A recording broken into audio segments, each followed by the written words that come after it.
So if I stop in a lay-by, I can see a tree, and I can paint the tree, and it's not much of a problem. I can draw.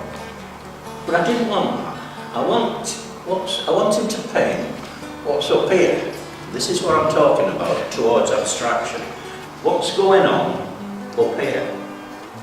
And I really felt, once I start painting trees, a particular part of the landscape, a particular place in England, say, and I didn't want that. I wanted what was going up here while I'm thinking of landscape. And I painted it. I painted it with little brushes, a bit difficult to see, it took me ages really. And I just painted it little brushes, quite a lot of different colours, overlaid. I felt when I was painting it was a bit like weaving. Instead of doing washes of paint, I was doing little overlapping strokes. And in the end, I was quite pleased with it, so I kept it. And I always felt it is what I'm thinking about. Is that acrylic? Yes, yeah. What I'm thinking about, rather than a visual illustration of what I see.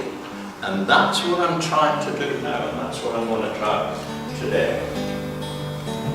Just going to use a little bit of gold ink, just sketching it in, just giving me some idea. I'm going to work on this now in acrylic and thinking about colour, and then I'm going to work on the top with pastel. So my emphasis, rather than on abstract shapes, you can stick, say, newspaper. If I wet the canvas with PVA glue and then press newspaper on, the newspaper itself crinkles accidentally. You know, you can't sort of make crinkles, it crinkles itself. So it's quite accidental.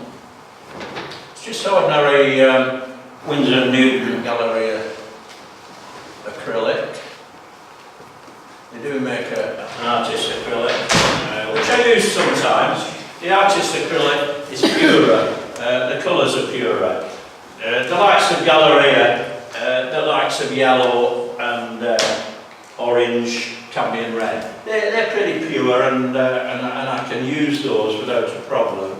But when you get to the darker colours, you know, your violets and your dark crimsons, I move on. I use the artist range. It allows me to get some darks and still keep the pure colour. The Galleria, when you add white to your colours, the Galleria loses its luminosity very quickly. So to be conscious of something happening. So at this stage, it's entirely blocking in. Why I do like working with acrylic, it does give me the opportunity to do something and think about it. It'll dry just as quickly as watercolour, particularly with an air dryer, and you can change your mind, you can paint over the top of it. What I'm doing really with the colour is pushing the colour.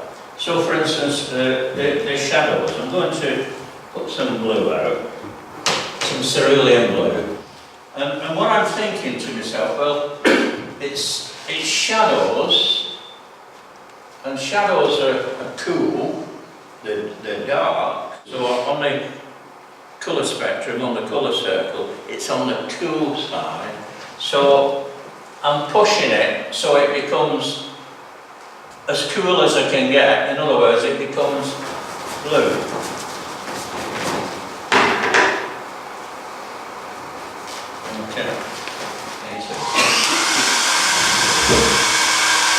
Particularly the abstract expressionists who were painting, the likes of Rothko, Jackson Pollock and all these people.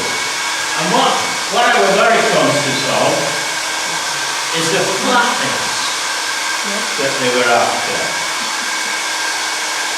And what they were modern art, modernism, is all about truth. That was the idea of modernism in the 50s and so on. Alright, I'm just working now. There's putting some cadmium orange on. I'm just going to get a little bit of yellow into it. Yeah, you look at Monet's water lilies, and he's just doing that. You know, it's just using the paint as an expression. He's not using it to copy water lilies. It's just an expressive way of handling paint, just like Jackson Pollock, but he's doing the same as Rothko.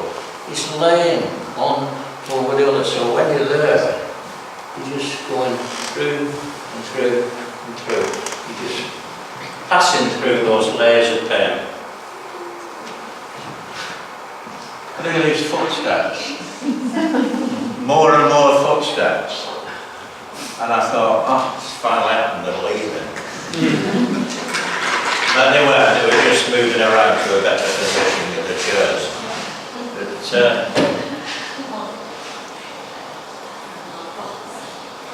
so please don't worry about stopping me. I like being stopped.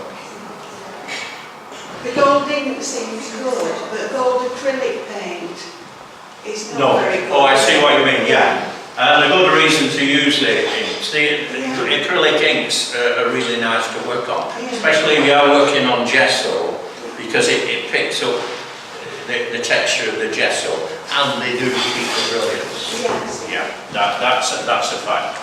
Yeah, it's a little bit too obvious, so I'm going to leave it for now, and come back to it.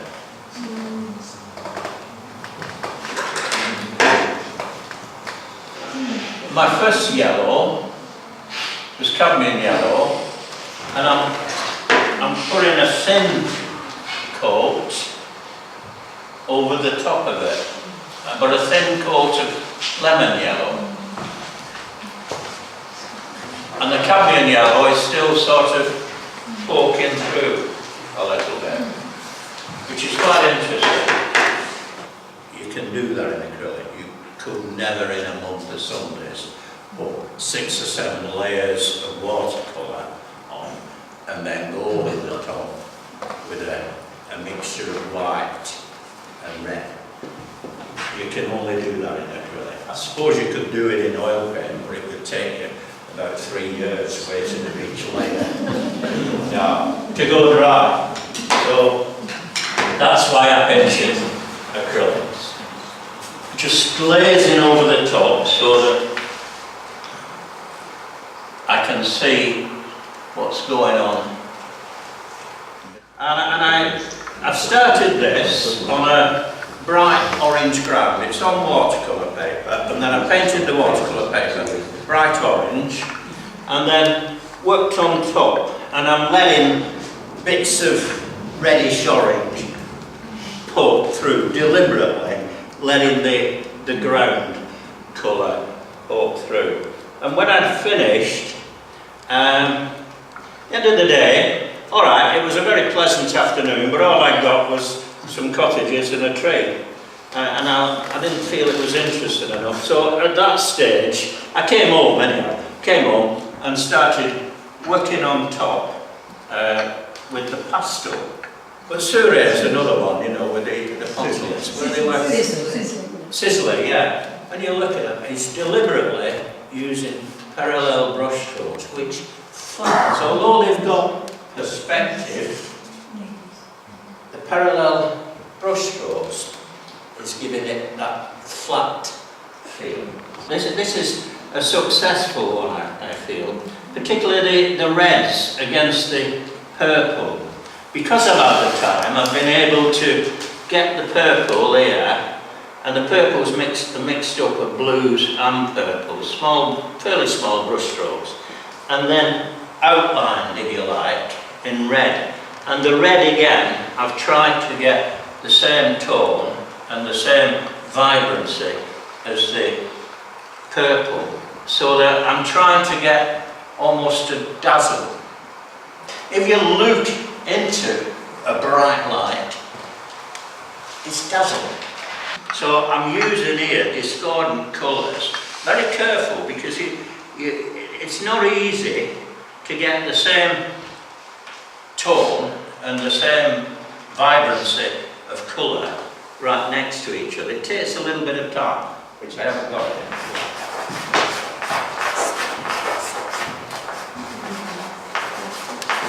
Buy some more pastels. That's just a bit of red ink on the edge of that blue. Just putting right this. I'm not. There's the red ink going over that tree. I'm not really. Although it might appear as though I'm just doing it just to get bright colours. I'm not really. I am trying to play around with the effect of colour. Colour is my main interest. My interest,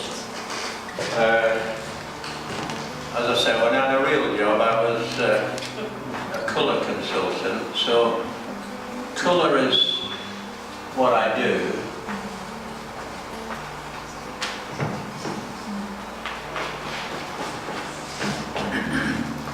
And so, you know, you can look at your colour, and here I'm close up, you won't be able to see it from where I am, but that blue over the top of that blue, that's over the top of that blue, they're all three different blues, and something's happening. Now, acrylic ink on top now is just giving me that real vibrancy of the paint underneath. And that magenta can come over that. The ink is almost acting like a glaze, but because the ink is very bright, it's just lying on top. These pastels do.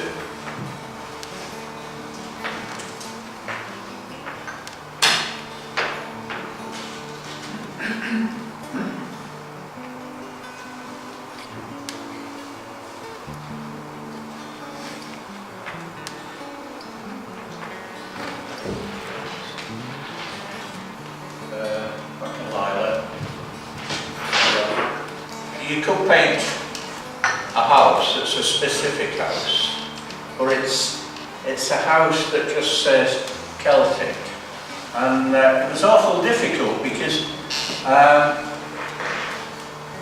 it would have been so easy just to paint the house that was there. I brought a few paintings in there. If you want to talk about them afterwards, well, stay all night. I can talk for England about painting.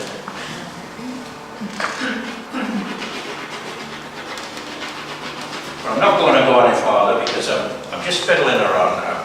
It's just, so what I've been talking about is what I'm doing now, and in a way, trying to explain why.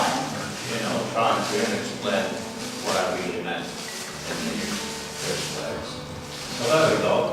I'm not going to do any more. A little bit early, but that's because we had your tea sat now.